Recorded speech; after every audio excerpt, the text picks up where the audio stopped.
الحمدللہ رب العالمین والصلاة والسلام علی سید الانبیاء والمرسلین اما بعد درس القرآن والحدیث الان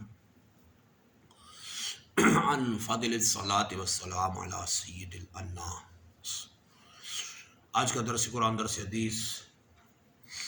سرکار دو عالم نور مجسم صلی اللہ علیہ وسلم سید الانام اور درود السلام کے فضیلت کے بارے میں۔ رواہ ابو داود سلیمان بن اشعث سجستانی فی سننی، اس حدیث باق امام ابو داود سلیمان بن اشعث سجستانی نے اپنی سنن میں کر فرمایا و احمد حسین البہقی فی الدعوات الکبیر، امام احمد بن حسین البہقی نے الدعوات الکبیر میں اس حدیث سے کو نقل فرمایا۔ عن ابی ہریرہ رضی اللہ عنہ قال، حضرت سیدنا ابو ہریرہ رضی اللہ عنہ ارشاد فرماتے ہیں قال رسول اللہ صلی اللہ علیہ وسلم، اللہ کے رسول مکرم صلی اللہ علیہ وسلم نے ارشاد فرمایا ما من احد یسلم علیہ، کوئی شخص بھی مجھ پہ سلام بھیجتا ہے الا رد اللہ علیہ روحی، تو اللہ میری توجہ امتی کے سلام کی طرف کر دیتا ہے، حتی ارد علیہ السلام، یہاں تک کہ میں اپنے امتی کے سلام کا جواب دیتا ہوں۔ یہاں پہ ما من احد جی نفی کا سیاق کلام، یعنی پہلے نفی ہو رہی کہ کوئی بھی سلام نہیں بھیجتا، آگے الا فرمایا الا رد اللہ علیہ روحی، مگر یہ کہ اللہ میری توجہ امتی کے سلام کی طرف کرتا ہے۔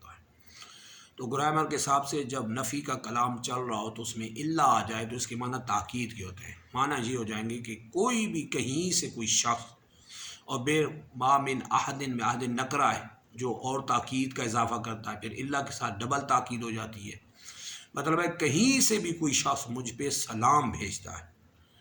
الا رد اللہ علیہ روحی، تو اللہ میری توجہ امتی کے سلام کی طرف کرتا ہے۔ اب یہاں الا رد اللہ علیہ روحی کے معنی لفظی معنی نہیں ہے یہاں، اور نہ یہ لفظی معنی یہاں جائز ہے، کیونکہ یہاں جو فرمانا الا رد اللہ علیہ روحی کہ اللہ میری توجہ امتی کے سلام کی طرف کر دیتا ہے، یہ روح وہ معنی نہیں ہے جو روح انسان میں ڈالی جاتی ہے پھر نکالی جاتی ہے، اس سے مراد ہرگز یہ نہیں۔ اس لیے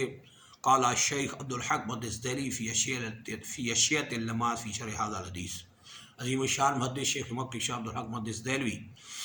جن کو بیداری میں اللہ کے رسول صلی اللہ علیہ وسلم کا روزانہ دیدار ہوتا تھا، اس حدیث کی شرح میں فرماتے ہیں لیس المراد بعود الروح عودها بعد المفارقات عن البدن، فرماتے ہیں یہاں روح کے لٹانے کا مطلب وہ نہیں ہے جو بدن سے روح جدا ہوتی ہے تو پھر لٹائی جاتی ہے، جیسے قبر میں سوالات ہوتے ہیں، تو فرماتے ہیں یہ ہرگز یہاں مراد نہیں ہے، فرماتے ہیں بلکہ مراد یہ ہے انہ صلی اللہ علیہ وسلم مشغول حول الملکوت وفی مشاہدت رب العزہ، انہ صلی اللہ علیہ وسلم مشغول حول الملکوت و مشاہدت رب العزہ، اللہ کے رسول صلی اللہ علیہ وسلم عالم ملکوت میں مشغول ہوتے ہیں اور اللہ جل شانہ کے جلووں میں ہوتے ہیں، اللہ جل شانہ کے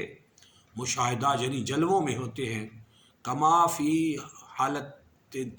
فی دنیا فی حالت الوحی، جیسے کہ دنیا میں جب سرکار صلی اللہ علیہ وسلم پہ وحی نازل ہوتی تھی تو سرکار صلی اللہ علیہ وسلم کی خاص کیفیت ہو جاتی تھی کہ ماورا سے سرکار بے نیاز ہو جاتے اور اس وحی کی طرف ساری توجہ ہو جاتی، اس طرح ساری توجہ اللہ کے جلووں میں، تو جب اللہ کے جلووں میں ساری توجہ تھی، امتی کہیں سے کوئی سلام بھیجتا تو سرکار صلی اللہ علیہ وسلم کے سلام کا جو جواب دینا تھا اللہ جل شانہ اپنے حبیب صلی اللہ علیہ وسلم کی توجہ امتی کے سلام کی طرف کرتا ہے، اے حبیب فلاں امتی سلام بھیج رہا ہے کیونکہ سرکار اللہ کے جلووں میں ہے۔ تو اس کی مثال قرآن نے بھی دے دی،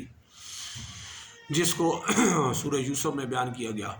حضرت یوسف علیہ السلام کا حسن جو تھا وہ ساری کائنات کا آدھا حسن تھا، جس کو مسلم شریف کی حدیث میں بیان گیا وَإِنَّهُ قَدْ أُعْطِيَ شَطْرَ الْحُسْنِ،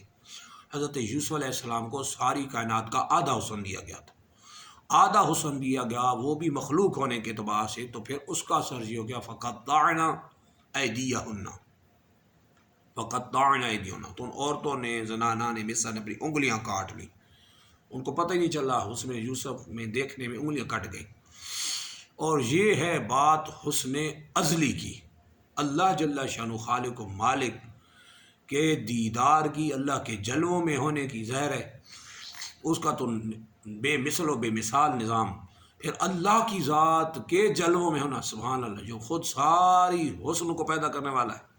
تو اس کا اپنا حسن و جمال کس کمال کا ہوگا، اس کو تو بیان ہی نہیں کیا جا سکتا۔ سرکار صلی اللہ علیہ وسلم اللہ کے جلووں میں، تو جب امتی سلام بھیجتا ہے تو اللہ امتی کی توجہ سرکار صلی اللہ علیہ وسلم جو امتی کے سلام کی طرف کرتا ہے، اے حبیب فلاں سلام بھیج رہا ہے،